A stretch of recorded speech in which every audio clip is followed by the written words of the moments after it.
कि जितना आप कम बोलते हैं लोग उतना ही आपको ज्यादा ध्यान से सुनते हैं, और इतना मत बोलिए कि लोग आपके चुप होने की प्रतीक्षा करें। बहुत सारे लोगों को आपने देखा होगा, माइक हाथ में आ जाए तो सामने वाला चाहे कितना ही सर को खुजलाता रहे, उसकी सेहत पर कोई प्रभाव नहीं।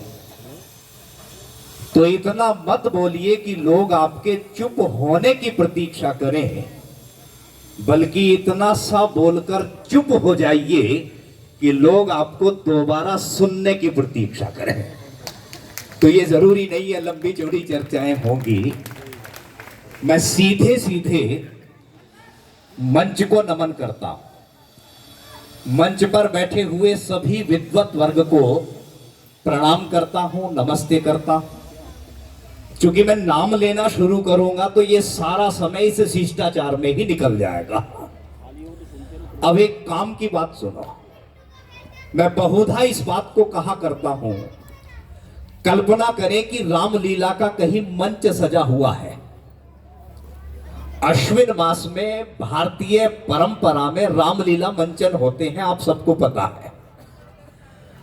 अब इसमें एक व्यक्ति है जो राम का अभिनय करता है, तो इसमें एक दूसरा व्यक्ति है जो रावण का अभिनय करता है। अब ये बहुत स्वाभाविक है, बहुत सहज है कि राम का अभिनय करने वाला व्यक्ति जब मंच पर उपस्थित हुआ तो जन भावनाएं जो है ना जी, वो राम के साथ में जुड़ी हुई है। क्योंकि ये भारतीय मन किसी भी परिस्थिति में राम को छोड़ने वाला नहीं है, इसलिए बड़ा स्वाभाविक सा वहां दृश्य उपस्थित हुआ।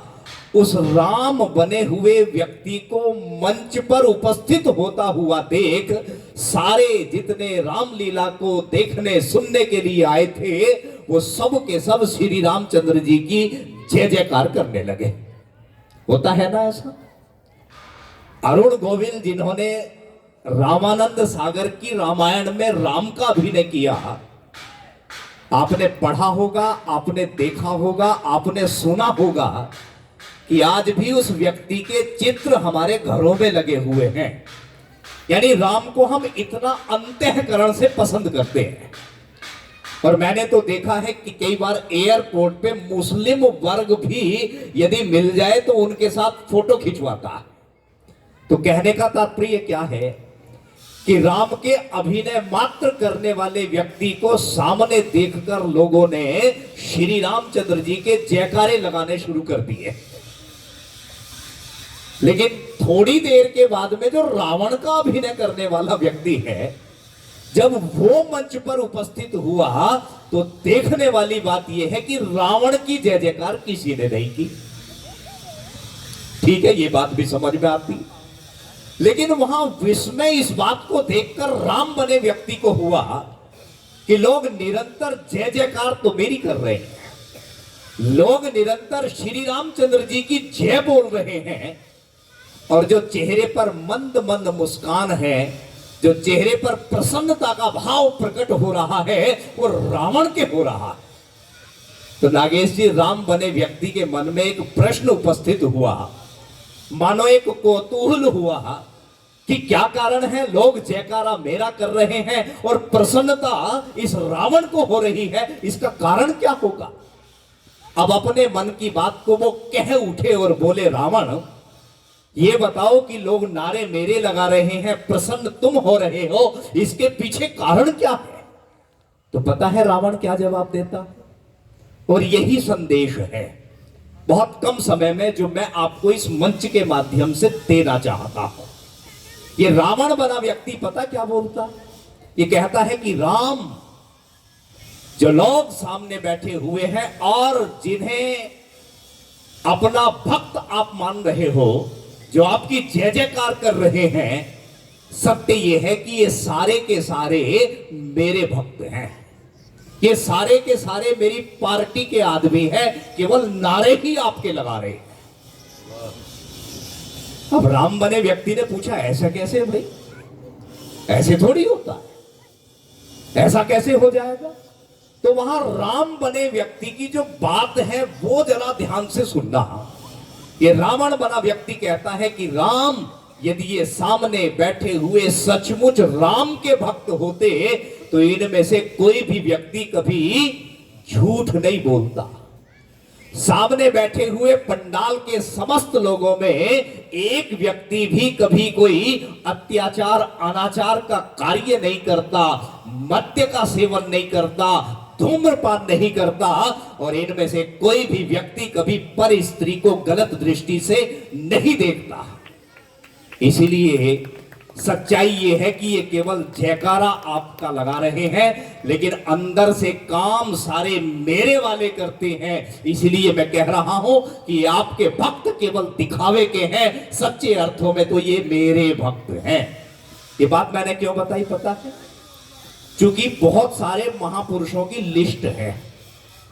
अगर एक एक महापुरुष के विषय में 2-2 मिनट भी, वैसे तो वाणी सक्षम नहीं है किसी भी महापुरुष के चरित्र को महामंडित करने के लिए, लेकिन इन महापुरुषों के जीवन चरित्र पर सूक्ष्मता से भी प्रकाश डाला जाए, समय बहुत कम पड़ेगा।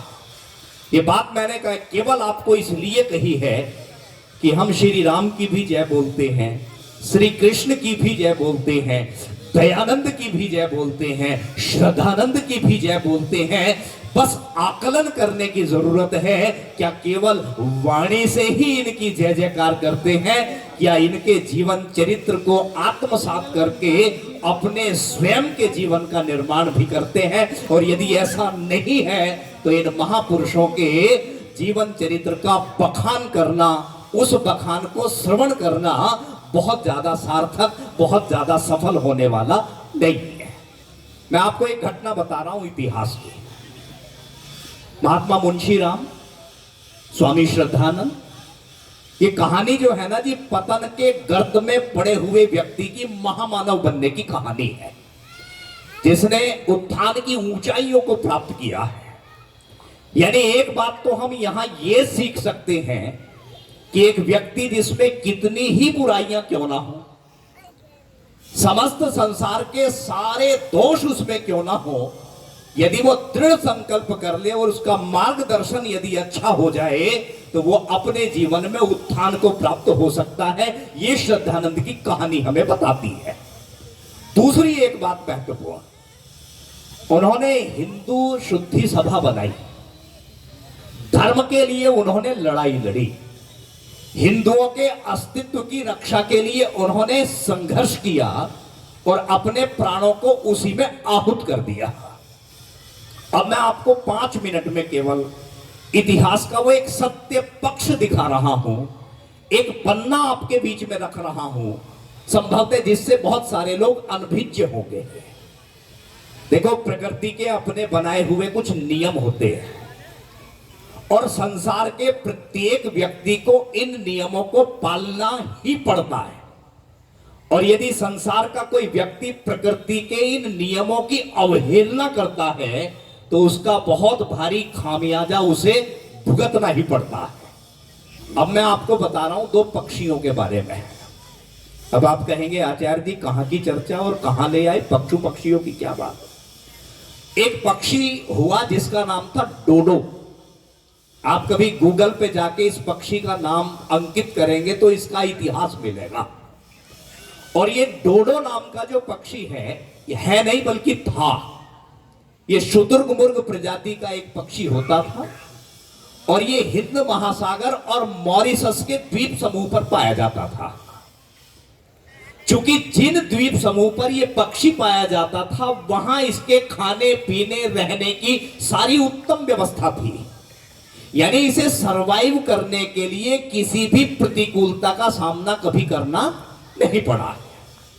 खाने के लिए उपलब्ध पदार्थ है, इस पर आक्रमण करने वाला कोई नहीं है, इसको तंग करने वाला कोई नहीं है, इसको मारने वाला कोई नहीं है।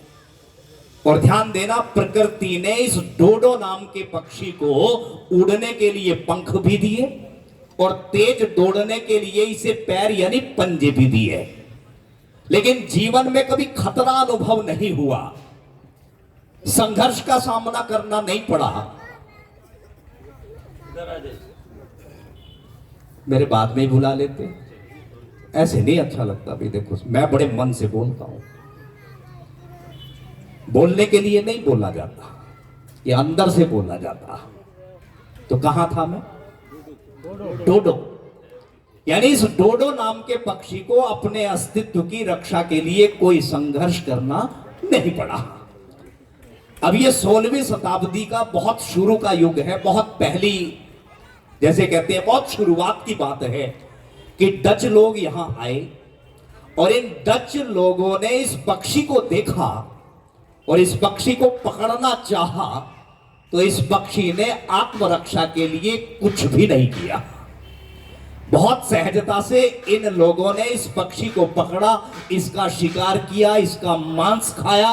मांस उन्हें स्वादिष्ट लगा और बहुत तेजी के साथ में इन लोगों ने इस पक्षी का शिकार करना आरंभ कर दिया। चूंकि अपने साथ चूहे भी लेके आए, कुत्ते भी लेके आए, कुत्तों ने भी इनका शिकार करना शुरू किया, चूहों ने इनके अंडों को खाना शुरू किया। और ध्यान देना, कुछ समय के बाद धरती से ये डोडो नाम का पक्षी पूरी तरह से खत्म हो गया। अब इस पक्षी की केवल 2 डमी हैं, एक मॉरिशस यूनिवर्सिटी में रखी है और एक ब्रिटेन के रॉयल म्यूजियम में रखी है। केवल डमी है, अस्तित्व में ये पक्षी नहीं है। आप समझे इस बात को? ये बात मैंने क्यों कही है? क्योंकि आत्मरक्षा के गुणों को जो अपने अंदर धारण नहीं करेगा, अपने अस्तित्व की रक्षा के लिए जो बिल्कुल भी संघर्ष नहीं करेगा, उसका वजूद संसार से खत्म हो जाएगा। और एक दूसरा पक्षी है, इतिहास बताता, उसका नाम है केसोवरी। ये केसोवरी कहां? न्यूजीलैंड, ऑस्ट्रेलिया और कैरेबियन द्वीप समूह में पाया जाता है। और कमाल की बात यह है कि प्रकृति ने इस केसोवरी को भी वही गुण दिए हैं। यह भी शुतुरमुर्ग प्रजाति का है, इसके अंदर भी परमात्मा ने वो शक्ति दी है जो उसे दी थी। लेकिन यहां इस पक्षी का शिकार करने वाले बहुत सारे लोग हैं, दूसरे पक्षी भी इसका आक्रमण करने के लिए इसके लिए उद्यत बैठे हैं। अब ध्यान देना, इस पक्षी ने समय के साथ अपने आत्मरक्षा के गुणों को और ज्यादा बढ़ाया। समय के साथ ये आक्रामक होना शुरू हुआ और ध्यान देना, समय ने इसे सिखा दिया कि यदि संगठन में रहोगे तो आपकी रक्षा होगी और यदि संगठन में नहीं रहोगे तो आपकी रक्षा नहीं होगी। यानी पक्षी को भी ये समझ में आ गया कि संगठन में रहना हमारे अस्तित्व के लिए बहुत श्रेयस्कर है। अच्छा, बात समझ में आ रही है जी मैं क्या बता रहा हूं? मैंने कहीं एक बात सुनी थी और आपको अच्छा लगेगा ये सुनना और कुछ सीख भी लेना। कभी आपने किसी कवि, किसी शायर की जबान में यदि सुना हो, आचार्य जी इनकी भाषा जरा दूसरी होती है ना, कई शायर, कई कवि किसी स्त्री के रूप का बखान करते हुए कई बार कहते हैं कि आपके बाल बहुत सुंदर हैं, आपके बाल बहुत काले हैं, रेशमी हैं, आपकी जुल्फें बहुत अच्छी हैं। तो कई बार आपने लोगों से सुना होगा आपके दांत बहुत सफेद हैं, आपके दांतों की पंक्ति बहुत अच्छी है। तो कभी आपने सुना होगा ये वाक्य कुछ लोगों से, आपका शरीर, आपका शारीरिक सौष्ठव बहुत अच्छा है, शरीर के अंग बहुत अच्छे हैं। लेकिन ध्यान देना, जिन बालों की सुंदरता के ऊपर ये कवि कविता लिख रहा है, ये भोजन कर रहा हो और वही बालों में से एक बाल निकल के इसकी थाली में आ जाए, तो ध्यान देना इसके बालों की सारी सुंदरता खत्म हो जाएगी, ये भोजन भी ना कर सकेगा। जिस दांतों की पंक्ति की ये बहुत सुंदर रचना कर रहा है, प्रशंसा कर रहा है, उन्हीं दांतों में से एक दांत निकाल के डॉक्टर कोई इसके खाने की थाली में रख दे, ये दांत इसे खराब लगेगा, ये खाना ना खा सकेगा। और शरीर के जिन अंगों की प्रशंसा हो रही है, एक उंगली काट दे, पंजा काट दे, एक हाथ काट के सामने रख दे, ये विभत्स लगेगा। इसकी सुंदरता कहां चली गई, इसकी शोभा कहां चली गई? तो ध्यान देना, बालों की शोभा सुंदरता तभी तक है जब तक वो अन्य बालों के साथ में जुड़ा हुआ है। दांतों की पंक्ति की शोभा मूल्य तभी तक है जब तक वो अन्य दांतों के साथ में जुड़ा हुआ है, और शरीर के अंगों की सुंदरता भी तभी तक है जब तक ये शरीर के साथ में संयुक्त है। ये बात पक्षी को समझ में आ गई और समय के साथ इस पक्षी ने संगठन में रहना शुरू कर दिया। और ध्यान देना, जहां जहां ये पक्षी रहता है वहां वहां के प्रशासन को तख्ती लगा के ये लोगों को बताने की जरूरत पड़ी कि सावधान, यहां केसोवरी नाम का पक्षी रहता है, आक्रमण कर सकता है। तो जो जाति है ना जी, जो माता पिता हैं अपनी संतान को आत्मरक्षा का गुण नहीं बताते, अपनी रक्षा के लिए सजग, सतर्क और सावधान रहने की विधा में पारंगत नहीं करते। ध्यान देना, ऐसे लोगों से धर्म और देश की रक्षा कि हम अपेक्षा करें ये बिल्कुल बेमानी होगा। तो स्वामी श्रद्धानंद बलिदान दिवस को यदि मनाना चाह रहे हैं तो उन्होंने धर्म की खातिर, हिंदुत्व की खातिर, अस्तित्व की रक्षा के लिए, संस्कृति सभ्यता को बचाने के लिए गुरुकुल की स्थापना की थी या नहीं की? क्यों जी? आज एक बच्चा जाता है स्कूल में, स्कूल का बैग लेके नागेश जी, कल्पना करना, ये बच्चे का दादा जा रहा है उंगली पकड़ के, मां जा रही है उंगली पकड़ के, और इसी बच्चे की गोद में भावी भविष्य खेल रहा है। क्यों जी? यही बच्चे तो भावी भविष्य का निर्माण करता है ना। तो आप ध्यान देना कि भावी भारत के उत्तम भविष्य का निर्माण करने वाला स्कूल के बैग में क्या सामग्री है उसके, जिससे ये भारत का निर्माण करेगा। क्लास में जाके, कक्षा में जाके उसे क्या विधिवत पढ़ाया जा रहा है जो वो अपनी संस्कृति से, अपनी सभ्यता से जुड़ेगा। और आपको दुख होगा ये जानकर, कुछ भी नहीं है इसके सिलेबस में, कुछ भी नहीं है इसके क्लासरूम में, कुछ भी नहीं है इसके अध्यापक अध्यापिका के पास में जो ये भावी भविष्य का उत्तम निर्माण कर सके। और यदि आप कल्पना को साकार करना चाहते हैं श्रद्धानंद की, उन्होंने गुरुकुल प्रणाली को दोबारा शुरू किया था। और सही मायने में आप चाहते हैं श्रद्धानंद को नमन करना, तो भैया अपने बच्चों को गुरुकुल में भेजो, सीधी सी बात यह है। और नहीं है हिम्मत, नहीं हिम्मत हम करते, नहीं मोह हम छोड़ सकते अपने बच्चों को गुरुकुल में भेजने का, तो जिनके बच्चे गुरुकुल में जा रहे हैं आप उन बच्चों को गोद लेने का साहस करें, गुरुकुल को पालने का साहस करें, गुरुकुल को सहयोग देने का साहस करें, तो समझ लेना आपने अपने देश के भावी निर्माण में कंट्रीब्यूट कर दिया है। तो यही स्वामी श्रद्धानंद को श्रद्धांजलि होगी, यही इन सब महापुरुषों को श्रद्धांजलि होगी। केवल जय जयकार करने में, नारे लगा लेने से कभी श्रद्धांजलि नहीं होती। क्योंकि मुझे जाना है पानीपत, भाई मेरा कार्यक्रम है वहां, इसलिए मैंने कहा मुझे पहले ही थोड़ा सा टाइम दे दो और एक एक क्षण, एक एक पल का मैं सदुपयोग करना चाहता हूं। मैंने किया, मेरी बात को सुन के केवल झाड़ के ही मत चले जाना यहां। सच में आप इस विषय पर थोड़ा सा चिंतन करना। देश से प्रेम नहीं, धर्म से प्रेम नहीं तो भी चलेगा, अपने बच्चों से तो प्रेम करते हैं या नहीं करते? इस बात को तो ना इनकार करेंगे आप। यदि अपने बच्चों से प्रेम करते हैं तो इनका 15-20 साल बाद का जो समय उपस्थित होने वाला है, जरा चित्रित करके देखना मन के सामने, वो कितना भयावह हो सकता है। और यदि आपको डर लगे भावी भविष्य की कल्पना करने में, तो उसकी तैयारी अभी से शुरू कर देना। इसी निवेदन के साथ मैं अपनी वाणी को यही विरमित करता हूं। आप सबने बहुत मन से सुना, आप सभी का